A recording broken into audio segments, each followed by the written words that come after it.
En la mañana del 18 de junio de 1860, Elizabeth Packard se despertó en su propia casa, en el estado de Illinois, rodeada de sus 6 hijos. Era un día aparentemente normal, en una vida aparentemente normal. Para cuando cayó la noche, estaba encerrada bajo llave dentro del Hospital Estatal de Illinois para insanos. Su crimen no fue la violencia. Su crimen no fue el robo. Su crimen no fue ningún acto que en cualquier sociedad racional justificara el encarcelamiento. Ella simplemente había estado en desacuerdo con los sermones de su esposo.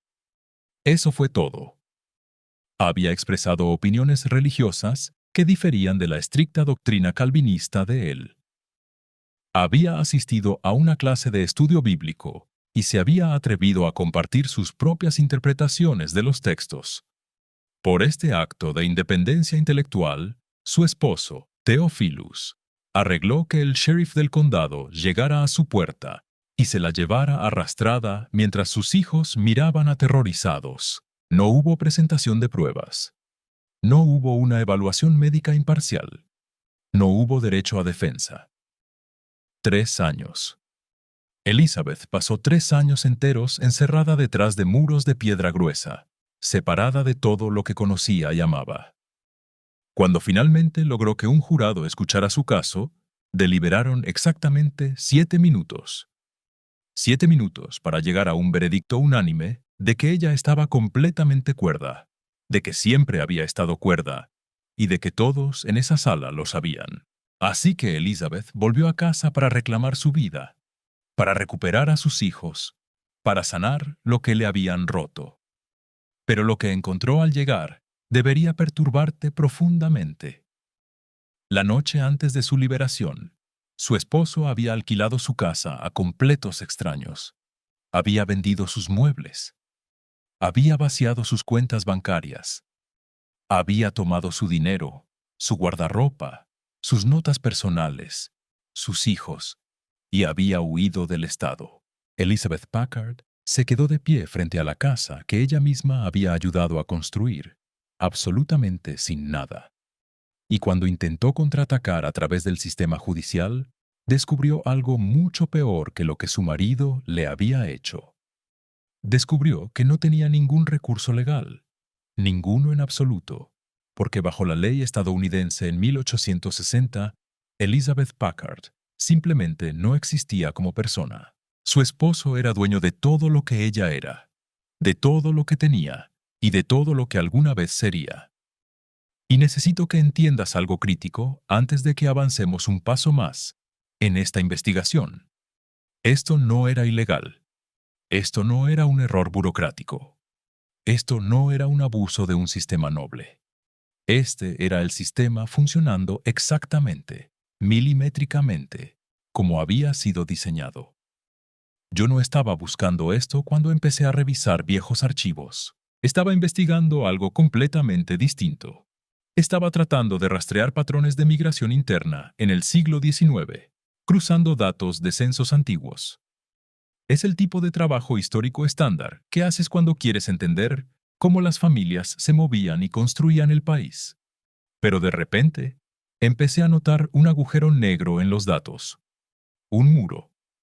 Si alguna vez has intentado investigar tu propio árbol genealógico, sabes de lo que estoy hablando.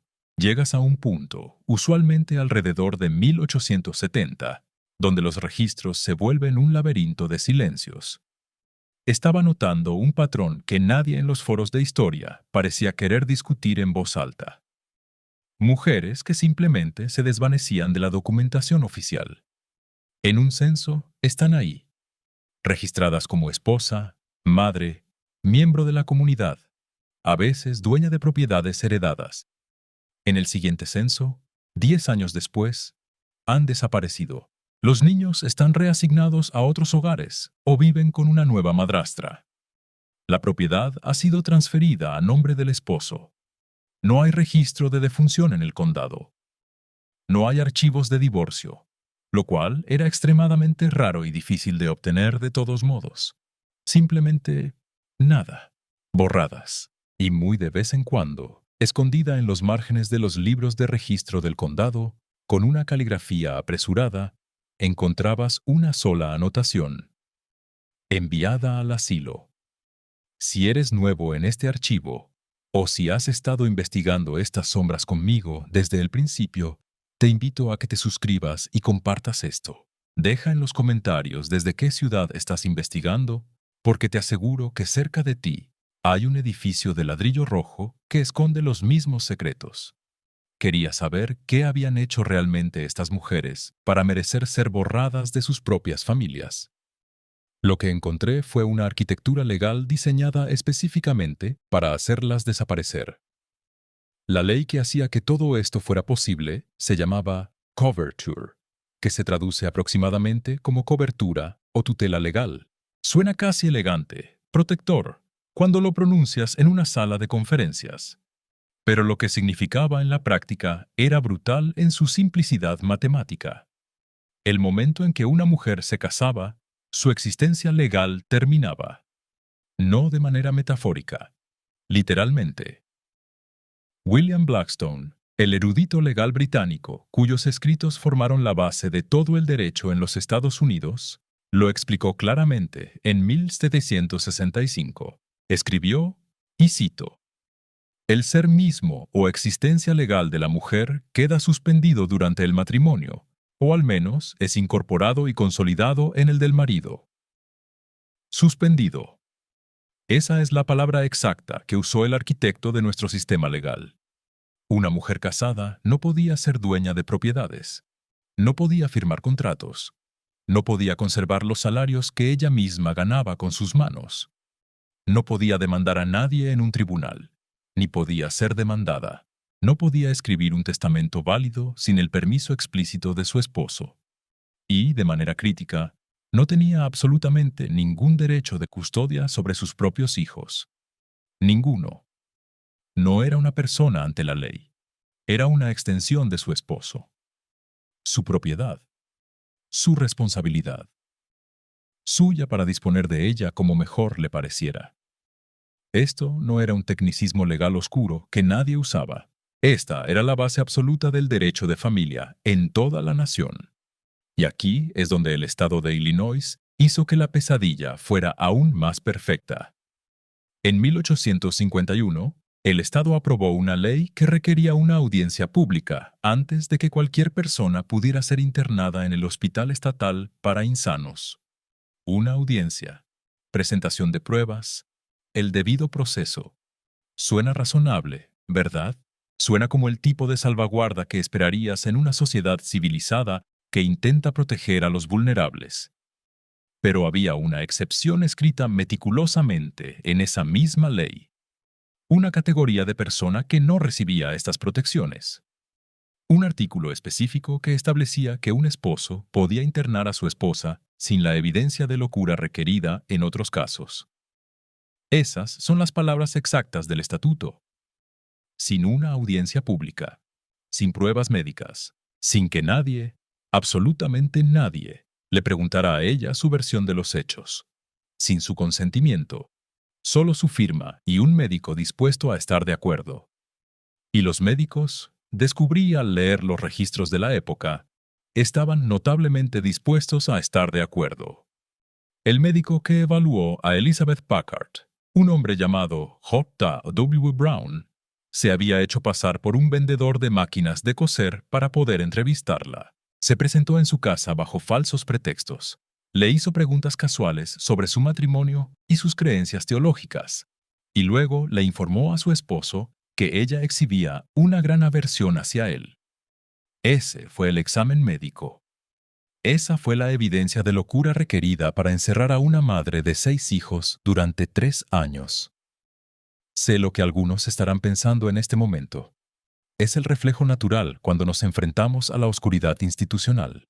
Seguramente, dirán, estas leyes existían para proteger a las mujeres vulnerables de sí mismas. Seguramente los médicos no aceptarían simplemente la palabra de un esposo sin llevar a cabo su propia investigación rigurosa. Seguramente había protocolos, comités, juntas de revisión construidas dentro del sistema para prevenir un abuso tan obvio. Yo también quería creer eso. Pasé semanas buscando evidencia en los archivos de que el sistema funcionaba como se pretendía en la teoría, que solo las mujeres genuinamente enfermas eran internadas, que los derechos de propiedad eran respetados, que alguien, en algún lugar, estaba verificando si estas personas realmente necesitaban estar encerradas en salas insonorizadas. Pero luego encontré los libros de admisiones, y todo lo que creía entender sobre este periodo de la historia colapsó por su propio peso. El asilo lunático Trans-Allegheny, en Weston, Virginia Occidental, mantuvo registros detallados desde 1864 hasta 1889. 25 años de ingresos documentados con una minuciosidad burocrática aterradora. La División de Cultura e Historia de Virginia Occidental todavía los tiene archivados. No te pido que me creas. Te pido que lo verifiques tú mismo. La lista incluye 125 razones oficiales para el internamiento. Presta mucha atención, porque estos no son diagnósticos médicos. No son síndromes. Son las razones reales registradas a pluma y tinta de por qué las mujeres eran encerradas dentro de esas instituciones. Déjame leerte algunas de ellas directamente del documento original. Lectura de novelas. Pereza. Problemas domésticos. Entusiasmo religioso. Amor no correspondido. Problemas femeninos imaginarios. Acción excesiva de la mente. Política. Matrimonio del hijo. Trastorno menstrual. Rumor de asesinato o deserción del esposo. Y aquí está la que me detuvo en seco, la que me obligó a releer la página 3 veces para asegurarme de que mi vista no me engañaba. Maltrato por parte del marido. Deja que eso repose en tu mente por un momento. Una mujer siendo abusada física o psicológicamente por su esposo era motivo legal y médico para su internamiento en un manicomio. No era motivo para el arresto de él. No era motivo para una investigación policial de su comportamiento. No era motivo para sacarlo a él del hogar. Era motivo para el encarcelamiento de ella. Ella era la que quedaba encerrada detrás de puertas de hierro. Él se quedaba con la casa. Se quedaba con los hijos. Se quedaba con el dinero. Se quedaba con todo. ¿Y qué le pasaba a ella después de ser internada? Desaparecía en el vientre de la maquinaria institucional, a veces durante un par de años, a veces por el resto de su vida natural, a veces hasta que las condiciones inhumanas dentro de esos muros, los baños de agua helada, el aislamiento, la falta de luz, realmente la volvían loca. Y legalmente, el esposo no había hecho absolutamente nada malo. Había seguido la letra de la ley exactamente como estaba escrita. No había roto las reglas. Había utilizado las herramientas que el Estado le había proporcionado. La historia oficial dice que el movimiento de los asilos en el siglo XIX fue un gran esfuerzo humanitario para tratar enfermedades mentales. Pero la matemática dice otra cosa. Cuando miras los incentivos económicos, la narrativa de la salud pública se desmorona. Esto no se trataba de psiquiatría. Esto se trataba de propiedad y control territorial. Bajo la ley de coverture, todo lo que una esposa traía a un matrimonio pertenecía a su esposo. Pero había una complicación que molestaba a los legisladores y a los maridos ambiciosos. Una mujer conservaba ciertos derechos residuales, conocidos como dower rights, sobre bienes raíces, tierras y edificios que había heredado directamente de su propia línea de sangre. Si su esposo quería vender esa propiedad, hipotecarla o transferirla, necesitaba la firma de ella. Su consentimiento. Era una protección minúscula, casi patética, construida dentro de la ley, pero una protección al fin y al cabo. Algo que le daba una pequeña fracción de influencia en una situación por lo demás impotente. Pero no si ella era declarada legalmente loca.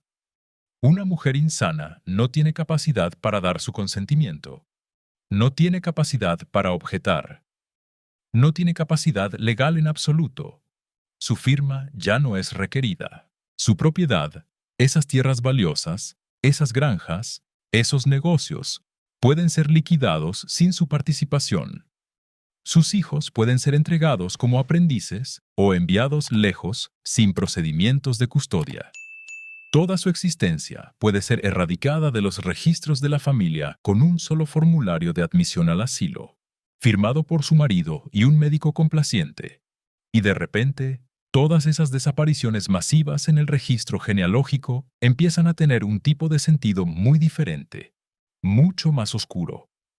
No es coincidencia. Es un patrón que se repite con una precisión inquietante en todos los condados de este país durante la misma ventana de tiempo.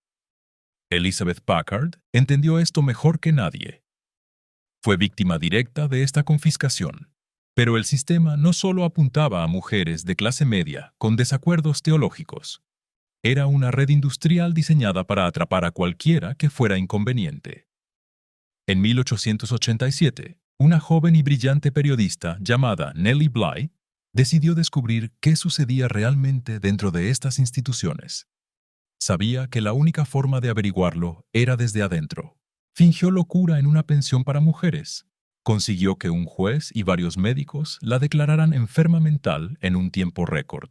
Y fue internada en el manicomio de mujeres en Blackwell's Island, en Nueva York. Pasó 10 días documentando lo que vio.